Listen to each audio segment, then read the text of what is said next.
Hi friends, మన videos మీకు నచ్చినట్లయితే షేర్ చేయండి, లైక్ చేయండి, సబ్స్క్రైబ్ చేయండి. ఇక్కడ చూడండి, ఒక గొర్రెల కాపరి ఉన్నాడు గొర్రెల మేపుకుంటూ. ఈ గొర్రె ఏమో తనీగా వెళ్ళి నిల్చొని ఉంటుంది. ఎందుకు ఇది ఇక్కడ నిల్చుకొని ఉన్నది అని చెప్పేసి గొర్రెల కాపరి దాని దగ్గరికి వెళ్తున్నాడు. అలాగే ఈ గొర్రెలు కూడా మేస్తూ వెళ్తున్నాయి పనామతంకి. అప్పుడు ఏమైంది నీకు, ఎందుకు ఇక్కడ నిల్చుకొని ఉన్నావు అని అడుగుతున్నాడు దాన్ని. కానీ తను ఏ సమాధానం చెప్పలేదు, అలాగే నిల్చుకొని ఉంది. ఏమైంది ఈ గొర్రెకి, ఇలాగే చూసుకొని ఉంది అని అలాగే నిల్చుకొని తనను ఇలా అంటూ నిల్చుకొని ఉన్నాడు. కానీ అది మాత్రం మేయటం లేదు, అలాగే నిల్చుకొని ఉంది. ఏమైంది, ఇంకేమన్నా ఒళ్ళు బాగాలేదా, ఏం జరిగింది అని తనకు ఏం చేయాలో దిక్కు తెలియలేదు. కానీ అలాగే నిల్చుకొని చూస్తున్నాడు. ఆ మిగతా గొర్రెలన్నీ కూడా ఒక్క గొర్రె రెండు గొర్రెలు మేస్తుండగా అన్ని గొర్రెలు అలాగే మళ్ళీకొని చూస్తూ ఉన్నాయి. ఏమైంది, ఎందుకు అక్కడ చూస్తున్నాయి అని చెప్పేసి ఈ గొర్రెల కాపరికి డౌట్ వచ్చింది. ఏమైందో తెలియదు, కానీ అక్కడ ఏమీ లేదు, కానీ ఇవి అక్కడనే చూస్తున్నాయి అని అనుకున్నాడు. కానీ ఒక్క సౌండ్ అనేది వచ్చిందంటే జంతువులు ఏవైనా సరే చిటికలో కనిపెట్టేస్తాయి. కాబట్టి అక్కడ ఏదో ఉందని అవి చూస్తున్నాయి, కానీ అక్కడ ఏముంది అనేది మాత్రం తెలియలేదు. అక్కడికి పులి ఉన్నది. అక్కడ ఒక పులిని చూసి ఈ మేక వెళ్ళిపోయింది. అప్పుడు అయ్యో ఏమైంది దీనికేనని అది వెళ్ళిపోయిందని అక్కడనే చూస్తూ ఉన్నాడు. కానీ తనను వెతుక్కుంటూ వెళ్ళాలి. ఈ గొర్రెల్ని ఎక్కడ వదిలేసాను, ఏమైంది అని ఆలోచిస్తూ ఉన్నాడు. పులి మాత్రం తను ఎప్పుడు వెళ్ళిపోతాడా, నాకు ఆహారం ఎప్పుడు దొరుకుతుందా అని ఎదురు చూస్తుంది. ఆ పులిని చూడని గొర్రెల కాపరి ఇక ఆ గొర్రెని వెతకడానికి బయలుదేరుతున్నాడు. ఆ పులి మాత్రం ఎట్లయినా సరే ఈరోజు ఒక్క గొర్రెనన్నా నేను తీసుకెళ్ళాలి, నాకు ఆహారము, నాకు ఆకలి అని ఆ పులి కూడా అక్కడనే వెయిట్ చేస్తుంది. పులి వెయిట్ చేస్తుందనే విషయం గొర్రెల కాపరికి తెలియదు. గొర్రెల కాపరి ఎప్పుడు వెళ్ళిపోతాడని మాత్రమే చూస్తుంది. ఏ పులి అయినా తన ఆహారం గురించి చూస్తుంది, కానీ వాళ్ళ విషయాలు తనకు అనవసరం. కాబట్టి ఆ గొర్రెల కాపరి వెళ్ళిపోయాడు. అప్పుడు పులి చిన్నగా వస్తుంది. ఆ గొర్రెలు మాత్రం అన్ని గొర్రెలు చూస్తూ ఉండగా ఈ గొర్రె మాత్రం మేస్తూనే ఉంది, ఏమీ చూడలేదు. ఓహా, వీటన్నిటి ఇది బాగా పెద్దదిగా ఉంది, దీన్ని తీసుకెళ్తే నాకు కడుపు నిండిపోతుంది, ఈరోజు నా ఆకలి తీరిపోతుంది అని ఆ పులి చిన్నగా వస్తూనే ఉంది. కానీ ఈ గొర్రెలు మాత్రం ఏమీ చేయలేక అట్లే నిల్చుకొని చూస్తున్నాయి. ఈ పులి మాత్రం ఈ పెద్ద గొర్రెని తీసుకెళ్ళడం అంతలోకే ఆ గొర్రెల కాపరి వచ్చేసాడు. వచ్చేసినా సరే ఆ గొర్రెని ఎట్లయినా ఎత్తుకొని పోవాలని తను ఈ గొర్రెల కాపరి ఏమీ సౌండ్ చేయకుండా ఏడ నన్ను చంపేస్తుందన్న భయంతో అట్లే నిల్చుకొని ఉండిపోయాడు. ఆ పులి మాత్రం ఆ గొర్రెని ఎత్తుకొని వెళ్ళిపోయింది. అది చూసిన ఒక ఏనుగు, అయ్యో ఈ పులికి ఏ ఆహారమైనా పర్లేదు తినేస్తుంది అని నిశ్చయంగా బాధపడింది. ఆ గొర్రెల కాపరి, అయ్యో నా గొర్రె ఒకటి ఎటో వెళ్ళిపోయింది, ఇంకో గొర్రెని పులి ఎత్తుకొని వెళ్ళిపోయింది, ఈ నాలుగుటినన్నా నేను ఎలా కాపాడుకోవాలి అని ఏడుస్తున్నాను. అప్పుడు ఒక ఏనుగు అక్కడికి వచ్చింది. అయ్యా, నువ్వేమీ భయపడకు, నేనున్నాను, నేను కాపాడుతాను అన్నది. నిన్నే ఎత్తుకొని వెళ్ళిపోతే నువ్వేం చేస్తావు అని అన్నాడు. నన్ను ఎత్తుకొని వెళ్ళలేదు, ఎందుకంటే అది నన్నేమీ చేయలేదు. నన్ను చూడగానే దానికి కొంచెం భయం వేస్తుంది. అప్పుడు నువ్వు ఉన్నావనుకో, మన ఇద్దరం కలిసి తనను ఎదిరించవచ్చు అని అన్నది ఏనుగు.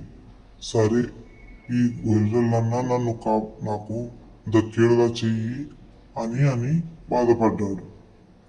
సరే, నువ్వు దిగులు పడకు. ఇంకొక గొర్రె ఎటు వెళ్ళిపోయింది, ఇంకొక గొర్రె పులెత్తుకొని వెళ్ళిపోయింది. నేను ఎంతో కష్టపడి వీటిని మేపుతున్నాను, కానీ ఈ పులి ద్వారా నాకు 2 నష్టాలు జరిగాయి అని బాధపడుతున్నాడు. అయ్యా, నువ్వేమీ బాధపడకు, నేనున్నాను కదా, నీ గొర్రెలకి ఇంకా ఏ బాధ లేదు అని అన్నది ఏనుగు. కానీ గొర్రెల కాపరికి నమ్మకం కుదరలేదు.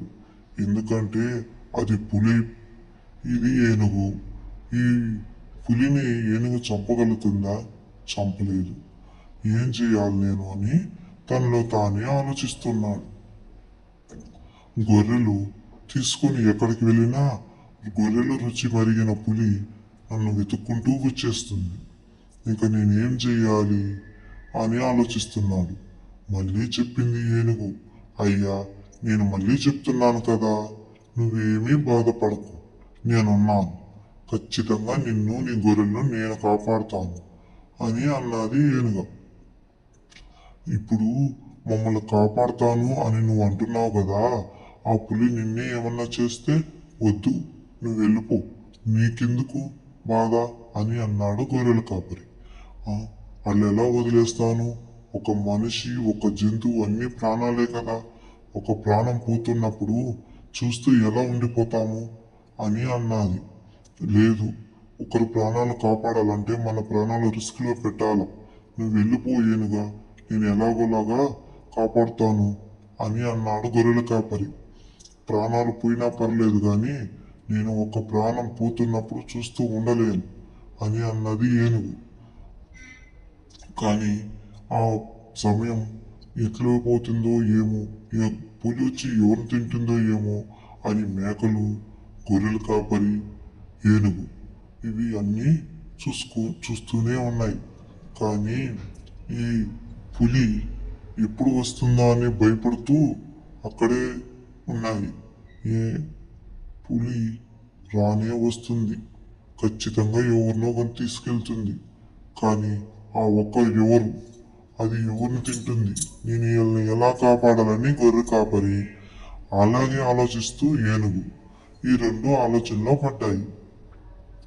ఆలోచనలో పడి వాళ్ళు ఆలోచిస్తుండగానే పులి వచ్చేస్తుంది.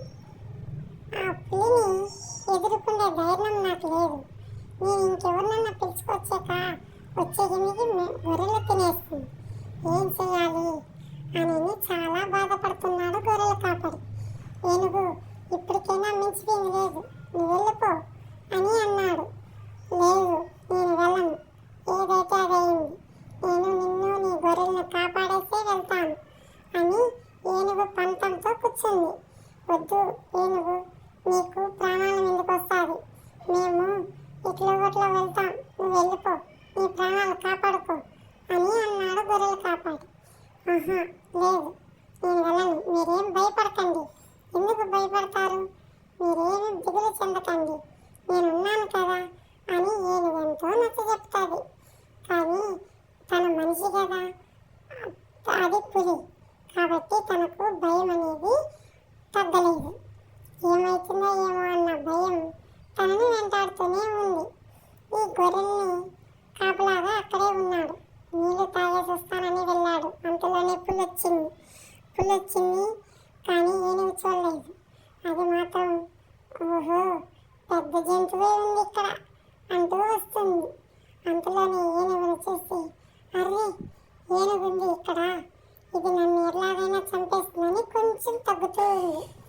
అలాగే గొర్రెల కాపరి కూడా వచ్చేసారు. ఓహో, వీళ్ళిద్దరూ కలిసి నన్ను ఏదో ప్లాన్ చేశారు నన్ను చంపేయడానికి అని పులి ఆలోచనలో పడ్డాది. ఇప్పుడు వీళ్ళని ఏం చేయాలన్నా నేను ఇప్పుడు చేయలేను, ఒంటరిగా ఉన్నప్పుడే పట్టుకోవాలి అని ఆలోచిస్తూ వెళ్ళిపోవడానికి ప్రయత్నిస్తుంది. గొర్రెల కాపరి ఏనుగు చూడు అని అన్నాడు. అంతలోనే పులి మాయమైపోయింది. చూసారా గొర్రెల కాపరి, అయ్యా నన్ను చూడగానే వెళ్ళిపోతుందని చెప్పానా, అని అన్నది. అవును, ఎవరైనా సరే 10 మంది కలిస్తే ఒక్కరు ఏమీ చేయలేరు. అదే ఒంటరిగా ఉన్నప్పుడు ఎవరైనా సరే మనల్ని ఏదైనా చేయడానికి ప్రయత్నిస్తారు. ఇదే ఈ కథలో నీతి.